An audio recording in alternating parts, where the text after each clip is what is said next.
Ангина, қарапайым тілмен айтқанда, ағзаға бактериялар мен инфекциялардың өтуін бақылап, сүзіп тұратын фильтр секілді қорғаушы. Бірақ кейде бұл қорғаныс безі инфекцияның асқынуына төтеп бере алмай қалады да қабынады. Салдарынан адамның тамағы іріңдеп, қатты сініп, тыныс алу жолдарын бітейді. Сондықтан ангинадан тұншығып қалу қаупі бар. Медицинада бұл ауруды танзилин деп атайды.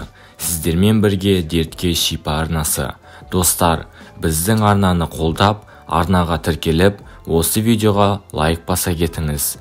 Бұл мен сияқты дәрігердің сіздермен пайдалы ақпараттарды көп түсіруге мүмкіндік береді. Ангинаның пайда болу себептері.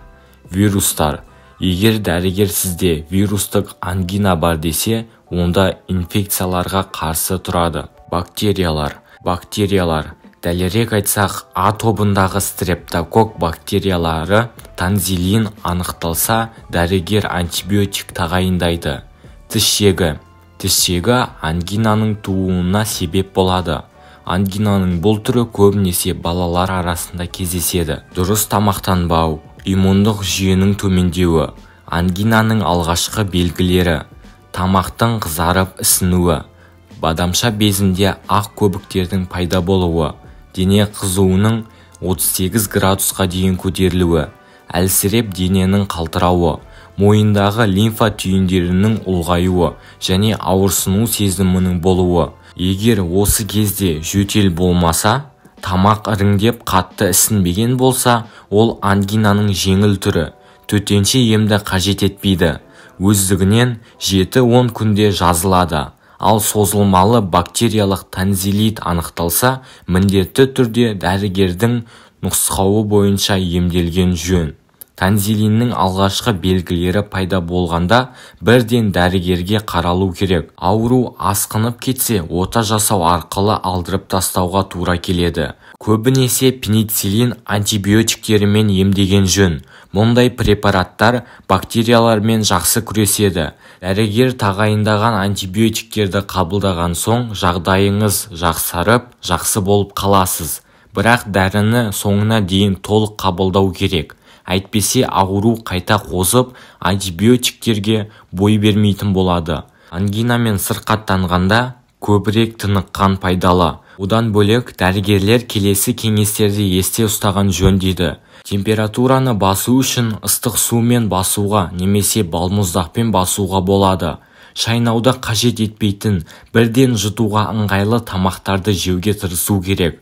Олар жұтынған кезде тамақты ауыртпайды. Тамағыңызды жылы, тұзды сумен шайыңыз. Егер ауру шыдатпай бара жатса, ибуферен мен парацетамолды ішуге болады. Құрамында анестетиктері бар дәрі-кәмпиттерді сорып жеп жүріңіз. Жұтқыншақтағы аурудан арылу үшін спрей қолдануға болады. Ангинамен ауырған адамды оқшаулаңыз. Оған бөлек ыдыс, бөлек жуынатын заттар берген дұрыс. Науқастың ыдыстарын жуған кезде ыдыстарын 10 минут қайнатып жуған дұрыс. Және де ангинаның ісігін басып кетіруге болмайтынын біле жүріңіз. Сонда да ісікті қолмен басып сығатындар ел арасында көптеп кездеседі.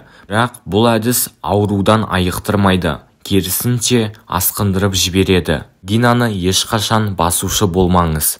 Баспа ангина. Бадамша безінің қабынуынан пайда болатын ауру. Тамаққа түскен инфекция қызуды көтереді. Тамақты қыздырып, әлсіздікке бой алдыртады. Бас ауруы пайда болып, жұтынған кезде ауырсыну пайда болады. Осы белгілер пайда болған кезде аптекадан ауруды кетіретін дәрі шөптермен емделіңіз. Менің дәрігер ретінде сіздерге кеңесім. Бірінші, түймедақ, ромашка. 1 ас қасық түймедақ және де 2 ас қасық жөке гүлі липаны 1 стакан қайнатылған суға салып, араластырып, 7-5 минутқа суытып қойыңыз. Белгіленген уақыт өткеннен соң жұтқыншағыңызды шайып араластырыңыз. Яғни жұтпай жұтқыншағыңызды шайыңыз. Емді күніне 5-6 рет жүргізуге тырысыңыз. Екінші кеңес, 40 буын, хвощ.